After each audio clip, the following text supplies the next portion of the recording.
Welcome to another Save Your Sanity live stream bonus edition. I'm Dr. Rhoberta Shaler. So glad that you're here. And we're going to be talking about another aspect of life with and following a toxic relationship. And today, my guest is Victoria Lowell. And we're going to be talking about finance. We're going to be talking about money. We're going to be talking about the hard facts and the things that we have to do.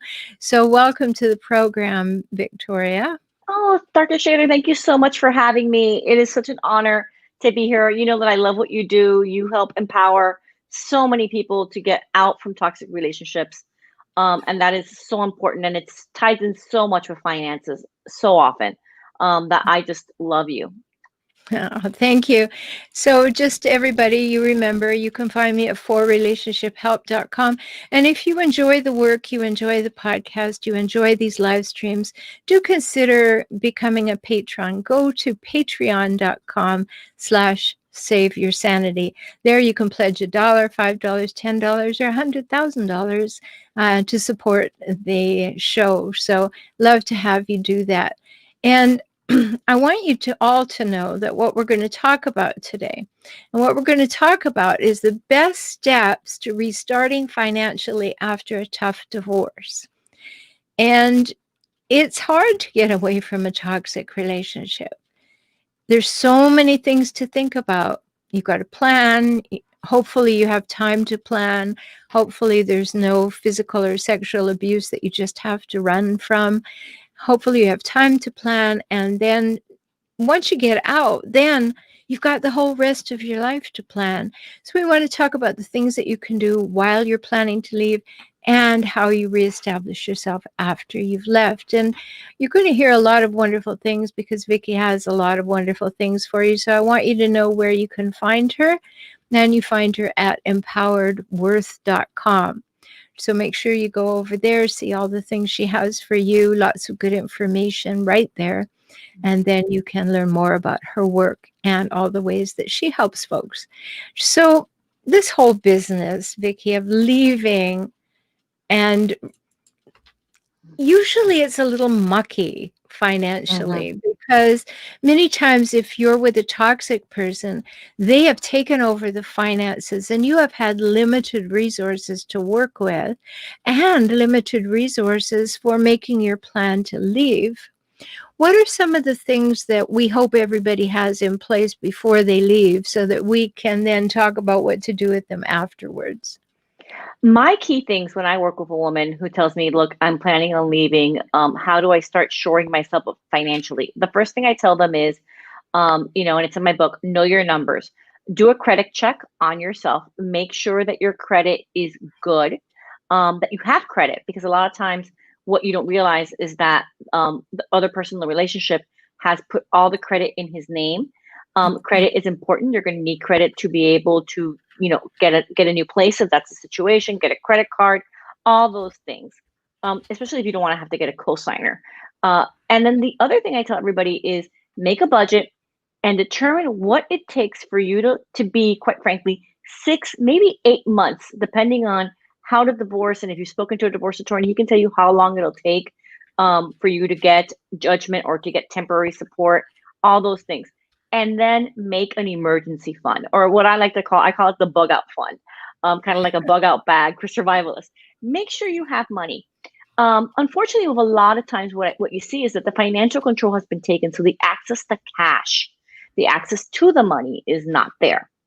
In that situation, a lot of people really love the envelope system. Dave Ramsey talks about a lot, people who budget via envelope. My mom was a person that always had, my dad was a big envelope person. She always had cash in her envelopes. She would always squirrel away a little bit, squirrel away a little bit. I had a friend back years ago who was in this situation, and she always told me, my husband never looks at the grocery bill. He just assumes that that's it. And she was obviously paying off a credit card that was in his name. And what she would do is she would add gift cards in there, very small amounts of money so he wouldn't see it. Amounts that you would spend maybe on a gift card for a child's present. So if he did ask, you'd be like, oh, we have a birthday present for Junior, and he wouldn't think twice about it. Well, she amassed a good amount of these credit cards, that of these savings gift cards. That's how you do it. That's how you do it, because you don't want to create, especially if there might be abuse, a conflict situation where he realizes what you're trying to do. So those would be my two main things: credit and that emergency fund. Because when you leave, what I see is that in 98% of these situations, they cut you off.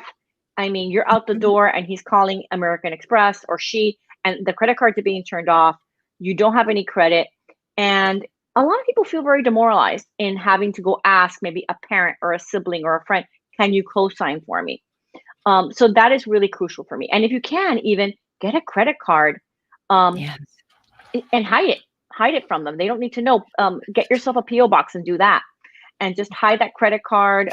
You can have it mailed to a friend, mail to maybe your therapist if you don't feel comfortable talking to friends or a family member, whoever it is. But get yourself a credit card before. Yes, very important, because you want to have your own bank account in your name. Mm-hmm. You want to have a credit card if you possibly can. You want to have that emergency fund. I tell people to buy yourself gift cards too. Also, I tell people, if they're not paying attention to the grocery money, then maybe you can also get by with taking a little cash at the end of each grocery transaction. And, I just needed it for this or that, or getting the car washed, or tips for somebody, or whatever. Yes. And you can amass a little cash that Yeah. way. And one last tip, which I forgot, and this is really crucial, especially since you're going into divorce and you're going to be doing the financial affidavits. If you have access to any statements, scan them, photocopy them, do whatever you can. Try to find out what those passwords are to any, because now we do all e-bills. Any credit card that you're on, any bank account, you can call the bank and get yourself your own online access. Get those things, because you're going to need them. Because if not, it's going to have to go to court, and it's going to be a court order forcing that person to give you access. And that just delays it. It's all about control. And that's how they control it. It certainly is. And I always have my clients do exactly that. They have copies of everything they can get their hands on that are in the house, every bank statement, every document, everything. And then they have it in an off-site place, either at a trusted friend's house, or in a safety deposit box at a postal annex, or wherever they need to have it. So they have copies of everything, so they can prove that, all right, these are all time-stamped, they're all dated, they are all real. And then too, you have some proof that, okay, there was this much money, there is this much money. And another thing that happens with people who are hijackals, those difficult people I talk about, is that they like to squirrel away money in offshore accounts. They like to put them in strange places. So at the outside, you may also need a forensic accountant to go looking for things. And that's a little sad piece. But, I like what you said. Our relationship with money and wealth affects our self-worth, our net worth, and our debt load. And this relationship with money, I think we should just say a word or two about that, because sometimes people don't realize where they got their relationships with money. Yes. I talk about this quite a bit in my book, Empower Your Worth. Your relationship with money doesn't start when you get married. It starts way when you're little, when you see money be a factor in your life, in your parents' life.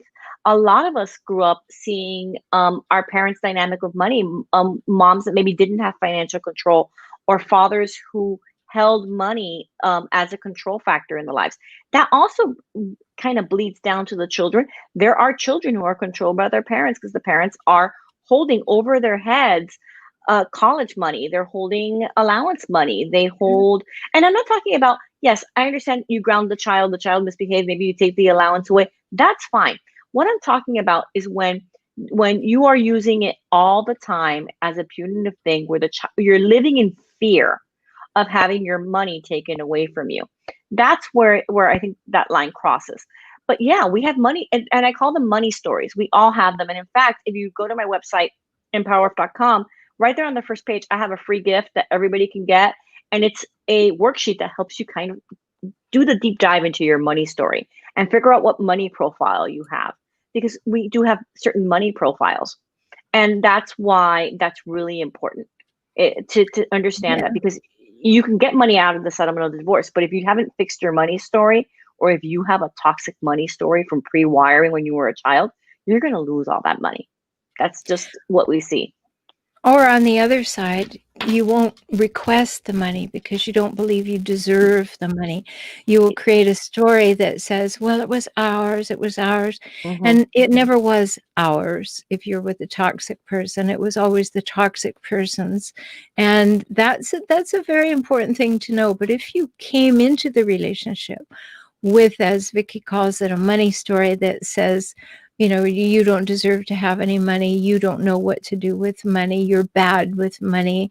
There isn't enough money. Money doesn't grow on trees. All of those Mm-hmm. things that affect you. Because remember, in many other episodes, I've talked about how we get those underlying beliefs that are sitting there, and that our brain development, particularly before the age of 7, carries the emotional charge of so many things before we have really improved rational linear thought. So if we've heard these stories before the age of 6 or so, and that's the way we perceive money, and we don't investigate those stories, we may be carrying them on and behaving from them, and it may not be something that we've really got in touch with for a long time. So I think that's a very important thing. And so let's talk about reestablishing yourself once you're out, because I think that's very important. You've got your checking account. You've got Mm-hmm. some money that you've been able to put out. You've got your emergency fund, which is now in your private account that the other person has no Mm-hmm. access to. And now you need to take another step. Yes, there are day-to-day expenses. We understand that maybe they take up most of the money, but you should be thinking about, what should I do to protect myself now? Now I'm in another phase. So what's the next thing that somebody has to think about or acquire? Right. Well, I say this, even before the divorce is final, you should start working. I love when you have a divorce attorney that brings in a divorce financial analyst.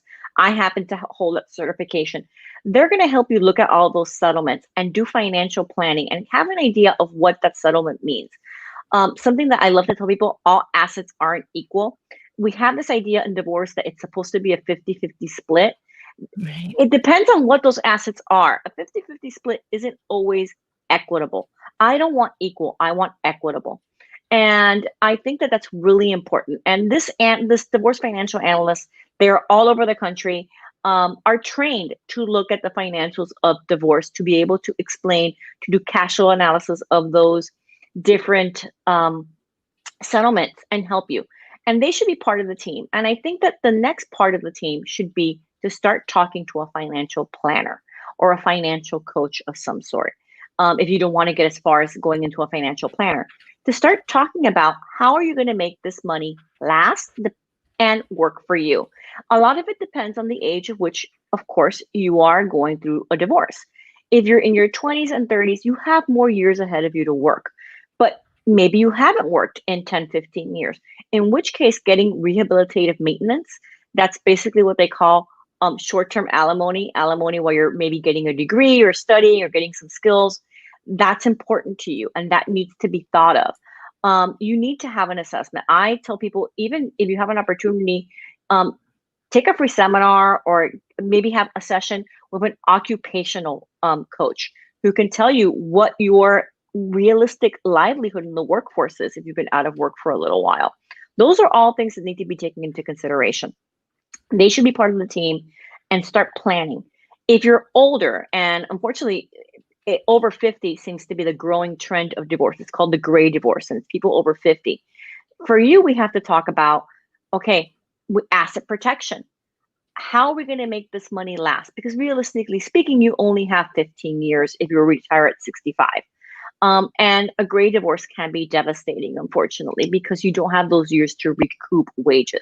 So we need to talk about retirement assets and we need to talk about how are you going to enjoy the sunny days of your life, the time where you should be relaxing. So those are the things that I really think. Get a certified divorce financial analyst, get well financial planner, save as much as you can. Budget is always going to be something that I'm going to say, but those two key people I think are huge to have. Well, I think you're right. I mean, if people can afford them, some people will give you a free few minutes so that you can find out whether they're the right person for you. And always look for those opportunities with a financial coach or whatever. Make sure you get somebody that you're comfortable with and that you've had a Yes. conversation with before you just jump in. Mm-hmm. Because you want to be clear about that. But I think that's, of course, really good advice. What else would you give, Vicky? But it is important because you're not going to have access unless you come from a very wealthy marriage. You may not have access to the same lifestyle that you had before. You can't do all the things that you'd like to do for the children. You're going to, if you're left a hijackal, you can expect that you're going to have ongoing attorney fees. Yes. Because they want to take you back to court repeatedly and repeatedly and repeatedly. Many times, hijackals really like to wear out your bank account in that way. They like to have an ironclad reason for making you go to court, or at least a reason they think is ironclad, so that you will have to pay. Right. And fortunately, in some states and in some countries, we're getting new language for that, where people who do that kind of thing are being told that they are doing punitive appearances. And they have to stop doing that, just stop it. Stop bringing that person to court. We understand the dynamic. Stop doing that. But also, when you have moved on and you have a divorce, I'd love you to think that in a toxic relationship that's kind of written in stone. It isn't. You don't want it to be, actually, from your point of view. It's a good starting point. I hope you got a good starting point. But you want to also be able to change. You want to be able to renegotiate some of those things. Here's a little something that's not from the financial side of things, which is that when you have children, there's going to be a custody schedule. If you're smart, you're going to have a very, very detailed custody schedule. Times, dates, time of day, all that kind of thing. Like, it doesn't say every other Christmas vacation. It says from 2 o'clock on the 24th of December to 8 p.m. on the 25th, alternate years, with the father starting in 2021, right? Yes. You want it to be like that. And here's why. So that once the hijackal, the toxic person, has gotten over the fact that, all right, there is a divorce happening, one of the things they start to do, even though they made a big deal about having the kids all the time, is coming to you and saying, can you take the kids? I want to go somewhere. And your natural tendency may be to take the kids, but you also might feel really put upon, like, but it's your time. Here's why it's a good thing. Because every time you are asked to do that, you don't do an exchange of times. You say, yes, I will do that. And no, I won't exchange times. So you make a note of every time you've been asked to keep the child. Then when you go back to court, you say, this person asked for 50-50 custody. In actual fact, it turned out to be I had 70% custody because here's all the times I was asked to take the child. Can we please have this changed to 70-30? And so it becomes important. And the same kinds of things would happen financially, wouldn't they? Do you have an example of that? Yes, definitely. Well, in that prime example, when you switch to custody to 70-30, it'll change your child support, which hopefully you're getting. But it's definitely, I think, the same in when. And by the way, I love that you said that the death by the thousand paper cuts. It's 1,000 financial paper cuts where you're constantly being brought in to the court. You're constantly being brought in, and at times I've seen people who have literally given money away so that they can take the child, because the child is used as leverage. So Right. you have to be really mentally strong, and you need to be with a good therapist to help you get strong like that. But honestly, you even see it with assets. I've seen it where they come to you after a settlement is done, and your settlements need to be in the divorce extremely detailed. In the same way that the custody agreement is, everything needs to be extremely detailed. Who's going to pay the taxes? Who's going to pay what? Who's going to, how is the house going to be sold? How is that going to work? Nothing should be left to, oh, we'll work it out later, because that never works out. So, No, never, never, never, yes, never, yes. never. And once you've determined that these are the assets I want, and these are the assets that either a judge has said you're going to get, or you've been able to work it out in mediation, then you need to stick to that. Don't let that person come in and do the, look, this happened, and really, that asset's not good for you now. Why don't I give you this? Or even do a thing of, well, look, I know that you're paying for school. Why don't I, in lieu of this, give you this? Everything, even if you were to do a modification like that, which some people do, it needs to be in writing. I know people who have had a gift given, and they thought it was a gift, and then they went back to court to find out he's not claiming that was alimony, or that was part of the settlement, when it wasn't part of the settlement. A lot of that, as much control as you can have, especially with things like health insurance. If your spouse was dictated that he had to pay the COBRA and he lapsed, you need to take them to court and say, I don't have medical coverage now, because that happens all the time. It needs Yes. to be in writing. The check should go to you, and you should pay the insurance. That's for everything. If you have a life insurance policy on them, if you have health insurance, anything like that, you need to be in control. And that's the main thing. Control has to be in your hands. Don't leave it up to that person. You divorced them for a reason. And it's not, I mean, and people forget. I think people really think like it's over. And I've had people say, I wanted to be nice because I thought that if I was nice about the money, maybe it would be easier. It's not going to be any easier. They're gaslighting you. It's not. So please, please, please, everything in writing as detailed as possible when it comes to all of those financial details. Everything. Yes. And Especially let me with just add taxes. something. Just let me add something before you go on. This idea of gaslighting, what we're talking about is that they are going to try and tell you what your reality is. They're Mhm. going to try and define your reality for you. They're going to tell you their lies, their manipulations, their deceits, their half truths, their plausible lies. And you may be in that agreeable place that Vicky was talking about, saying, well, if I go along with it, they're going to play nicely.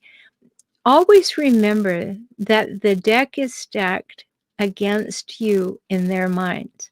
So Mhm. even if they have a smile on their face, that is to hook you into thinking that, okay, we got through that. No, don't forget who they are and why you left. Sorry, you were going to talk about taxes. Yes, I was going to say taxes. That's actually a really important thing, because depending on when a divorce is final, you will have to file taxes jointly. Some divorces go on for years, and you're filing joint taxes during those years. They will scare you. They will scare you. They will tell you, if you don't take the settlement and the settlement's not great, then we're going to get audited. We're going to have this. We're going to have that. There's a great thing that the IRS has. It's called the innocent spousal swarm, and Mm, that department has actually grown. It went recently, I read, from 80 people to like 120 people. And it's there to look at divorces, at spouses, and to make sure, because a lot of times we sign those tax forms not knowing what's on it and under duress. So you definitely have a way out. Don't let them scare you with the tax man. The tax man's coming for them. It doesn't necessarily mean it's coming for you. If you were the innocent party and you didn't know what you were signing and you were scared, especially in an abuse situation, you should let the IRS know that. And look, a lot of these people will tell you there's money coming. I'm going to give out, but let's just do it like this right now, because they make their assets look really, really small when the divorce is happening. And in yes. reality, there's hidden money, and they tell you, let's not declare that because we don't want the IRS to know. And if you keep pushing, the IRS is going to find out. And you're going to be liable too, because you've been signing all these documents while I've been doing something illegal. So just be quiet and I'll take care of you. They're not going to take care of you. The IRS isn't coming for you. Don't be scared. And what's that called? The innocent what? It's called the Innocent Spousal Form. You can literally Google IRS Innocent Spousal Form. It pops up. It's a form that you fill. My understanding is that most divorce attorneys will have you file one at the divorce. These are the ones that I really like. Those are the divorce attorneys that are really, really on the ball, will make you file one. And it's there because a lot of times a divorce, regardless of the amount of wealth, the amount of assets, will trigger an audit. That's one of the things that the IRS looks for. So it's a really good form to have in your back pocket. It's also a great Mhm. leverage. I mean, people will kill me for saying this, but it's a great leverage tool also to say, don't bully me. You don't want the IRS coming. Okay. Everybody fears the IRS more than anything. Yes, I think you're right. IRS, immediately somebody's heartbeat goes up a little more. Oh yeah. It's Mm-hmm. almost as good as seeing a red light flashing behind you when you're driving your car. Mm-hmm. So, these are important things because you want to know this. If you are in a tough divorce situation and you need this, you're going to want to remember Victoria, because you can tell she's got this stuff in her backpack. She knows exactly what she's talking about. She's been there with people. She's a Mm-hmm. certified divorce financial analyst. She knows about these things. She knows where they hide the money, not the bodies, but she knows. And I've had clients. I had one client, just as an example, that I went to court on her behalf several times, and Hijackals hire Hijackal attorneys. So there the two of them are prancing and yelling and carrying on in court. And she kept getting the wrong end of the deal, all the wrong information, all the lies, all the manipulation, all of that. And she said to me, "What should I do?" And I said, "Whatever you need to do to keep walking, because he had a vast amount of money and he was claiming that she'd made them poor." So it went on, just to give people hope. It went on for 3 years. Mm-hmm. And finally, back to court. The hijackal is cocky. The hijackal is sure. I've got her this time. I'm going to prove it to the court, and it's all going to be done. It's all going to be mine. She's going to be living in her car forever. So he brought in this case, and I wish everybody had such a person, but maybe not. He brought in somebody he was absolutely sure would vouch for everything. It was a former business partner. He brought the fellow in, got him on the stand. The fellow looked at him and said, "No, that's all a lie." And he put forth all the accurate financial information. So that fellow is in jail now. And when he gets out, my concern had been that he was Mm-hmm. sending the money to his elderly mother in Switzerland and having her invest it in her name. And, I wasn't beyond suggesting that that woman may have a short life if he went to Switzerland. But of course, he got caught with money laundering. He got caught with obviously lying to the court and contempt, Mm-hmm. but he was not a US citizen. So Oh, when he gets out of jail, he's being deported, but the money was all found beforehand. good. So it's very important for us to understand that sometimes you're going to have to go through some difficulties that you didn't even foresee. It may take longer than you wish it did. You're going to need some help to know when to push it, when to give, what to do. So everybody remember that Victoria is there for you. She's got a gift for you. You can go to her website and find it and learn more and be part of that. Now, we've had a discussion before on Save Your Sanity podcast. So if you're enjoying this, we talked about very different things on the podcast episode. To go to Save Your Sanity podcast and just do a search on Victoria and you'll find her, and you can listen to that episode as well. So, do you have any parting thoughts for people when they are in the situation? They just have a divorce, they're settling into this new reality, this new money reality. Anything that you can say to encourage them? Yes. Nothing tastes better than freedom. Nothing tastes better than freedom. You have to keep reminding yourself that. You have to stay strong. You broke free. The hardest step is getting out. That's the hardest thing. Once you are out, this person thinks that he can control you. He or she, prove them wrong. Prove them wrong. They're going to come at you from every different angle. Your children will be used as bargaining chips. I've seen it. Um, just be strong, be true to yourself. That's the best thing I can tell you. And definitely ask for help. Ask for help. Talk to your girlfriends. I mean, I've had a client tell me, because of the financial death by 1,000 paper cuts, he either wants to do or he wants to see me dead. He wants me to end my, because it's just a constant bombardment. You know what? It happens. It's okay to say, I need help, and ask for that help and stay strong. Yes. And you may need, as we've pointed out today, you may need extra help. You may need particular help. Certainly, I walk with my clients. Victoria walks with her clients. We know where the other people are that you may need help. And we're here for you. So know that that's the case. Know that we're happy to be there for you. And you know to find Victoria at Empowered Worth. You can find me at For Relationship Help. Thank you so much for being my guest today, Vicki. Oh, my pleasure. Thank you for having me. And I really hope that, anybody who needs to reaches out, I'm here for you. And that they found, this information, as I say, worthy, that they got something from it. Yes, I'm sure that they did. I always learn something when I'm talking to you, so I'm sure other people do too. And if you're listening to the replay of this on YouTube or Facebook, please know that you can add your comments and your questions. And if they're for Victoria, I'll make sure that we get an answer from her, because I know she'd be happy to answer. And don't hesitate to ask or to make comments and let us know what you found worthwhile and valuable. So until we talk again, take very good care of yourself, because you matter. Talk soon.